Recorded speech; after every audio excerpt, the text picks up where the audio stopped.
आजकल भूले लगल बानी, हर चीज न जाने कहाँ रख देवी नी हम। ई लिही चाय। कहाँ चल रहल बानी? अखबार कहाँ गईल? पापा चाय ले ली चाय।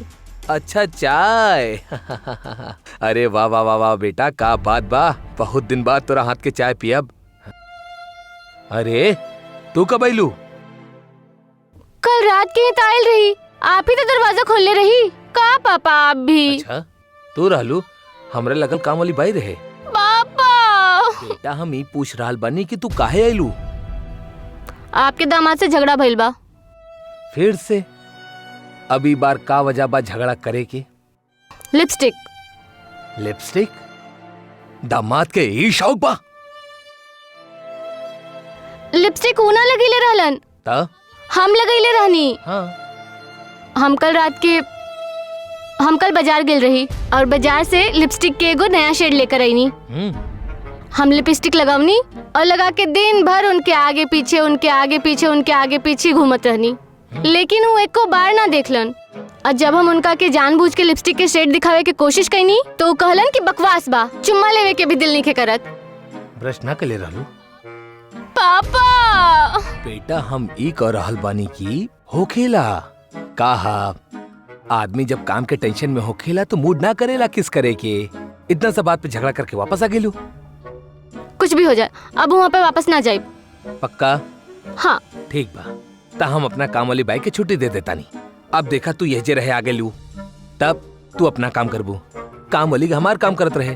अब तू कर दिया, ओके पगार बची, उसे तू शॉपिंग कर ली है।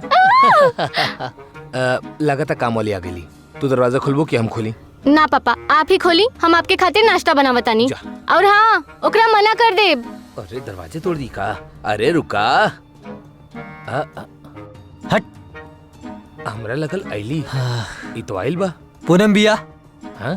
पूनम बिया, पूनम। यार आज तो अमावस्या है। अरे आपके बेटी हमार पत्नी पूनम बिया। एक मिनट पहले तय करा, आप के कर के ढूंढता नहीं, अपना पत्नी के या हमार बेटी के? हमार पत्नी पूनम, ओकरा के ढूंढतानी हम। आइल बिया। कहा दामाद जी, ई का बात भइल? आइल बाड़ा ना सलाम ना दुआ ना पैर छुब ना आशीर्वाद ले कुछो ना। एक मिनट, दिन में हम 50 बार जाएली तो हर बार पैर पड़ी हम। हट। ठीक बा, मत पड़ा, हमार तो आशीर्वाद बच गेल। ना चाहिए आपके आशीर्वाद। शादी के मंडप में जो आशीर्वाद दिले रहला ओकरा वजह से आज तक भुगता नहीं।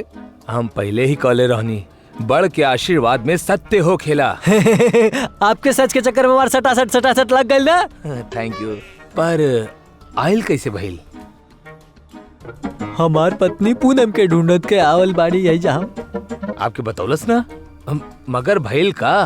अरे जब से होम फ्रॉम वर्क भइल बा ना। Work from home?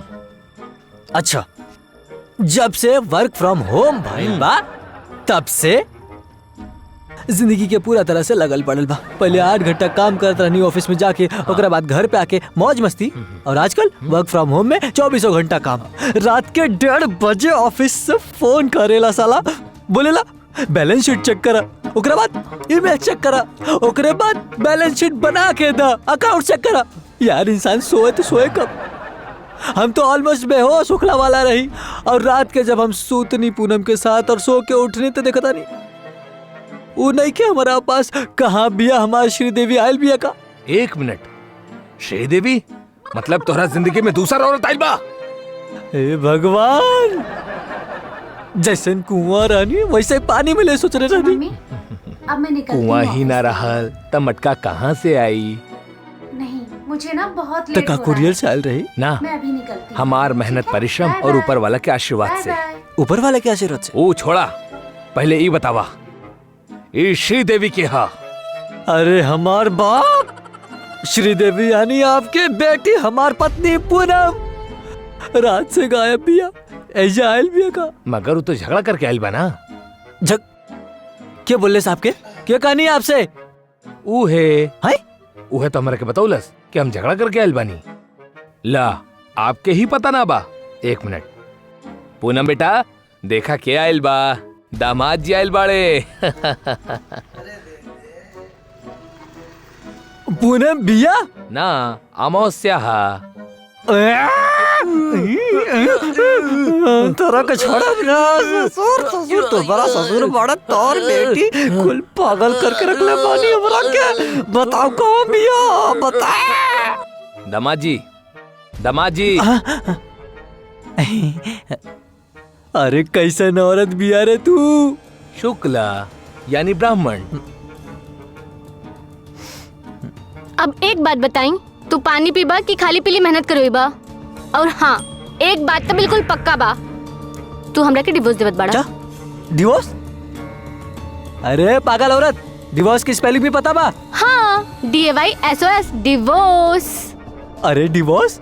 अरे हम ऐसा का तकलीफ दे ली तोरा के जानू? जन्नी जन्नी दमाजी हम सब कुछ जन्नी। हम तो कहता नहीं दे दा डिवोर्स दे दा, और बाद तोरा के जेके भी लावे के बाद लावा अपना श्रीदेवी के भी लेके आवा। श्रीदेवी माने कि तू दूसर ले आईला? हाँ, मैं एक दिन खातिर अपन पापा के पास का गई नी तो तू दूसर मेहरारू ले आईला। तू सोच भी कैसे लेला कि हम तोरा के जिंदा छोड़ दे? अरे हमार माई श्रीदेवी मतलब तू, हमार पूनम तू। अब तोर खर्चा कितना बा कि जो हम दूसरा के अफोर्ड कर पाई? कैसे कर पाई? मतलब तू दूसर के अफोर्ड कर पाई था तो तू ले आई था? अरे हमार जान, आज छुट्टी के दिन रहे, हम दोनों का प्लान कर ले रहने की लोनावला जाए जा चिक्की खाई और जा डैम में जाए सेल्फी खिंचल जाए। अरे तू फालतू झगड़ा लेके बैठल बाड़ू। अब ई डिवोर्स के सुझाव के देलेस तोरा के? पापा ने। तोरा बाप के सुझाव हमार सुझाव डलले बा। तू एगो काम करा, हमार बात माना और ऐसा से कल्टी मारल जाओ, कल्टी मारल जाए ना। वैसे भी तू दूसर में हारू लाइल बड़ा ना। अरे बेटा दे दा डिवोर्स दे दा। अरे अकेला सांड आदमी केहर भी जाए केहर भी मुंह मारे, हमरा से का। आज ना बड़ा दिन से खीर खाए के मन कर रहा बा। अब तू शाम के खाना बनेबू ना त साथ में थोड़ा खीर भी बना लिहा। हाँ एक खाना के बात करता रे। तू और हम का प्लान कर ले रहे? होटल में जाए खाना खाए, तू ऐजा खीर बने में पागल बाड़े का? चल कल्टी मार। बेटा काफी साल से घर साफ ना भइल बा। एक काम वाली ना हमार बहुत काम चोर रहे। कई बार हम ओकरा के कहनी घर साफ करा, मगर ना अब तू आयल बाड़ू ता अब पूरा घर साफ कर दिया। साफ सफाई करा, तोहार हाथ भी धुल जाए, सब सफाई हो जाए। हमारी बात मान, चल कल्टी निकल, कल्टी मार। हाँ, बहुत दिन से कपड़ा पड़ल बा, कितना जमा हो गइल बा, पास मार रहल बा। एगो काम करा, 5 दिन के कपड़ा था आज ही धो दिया। ओइजा वॉशिंग मशीन बा और ऐजा तू अपन हाथ से धोबे, अक्कल वापरा। और रोज के कचरा पोछा वो तो तू करबे करबू बेटा। देखा हमार बात माना, अपन घर सही बा, सब कुछ बात हो रहा खातिर। हमार बात मान, अबे निकल जा। चला चला तोर बाप के छोड़, चल चल चल चल। अब चल गई। देखला कबो कबो ऐसे भी घर टूटे से बचा सकेला।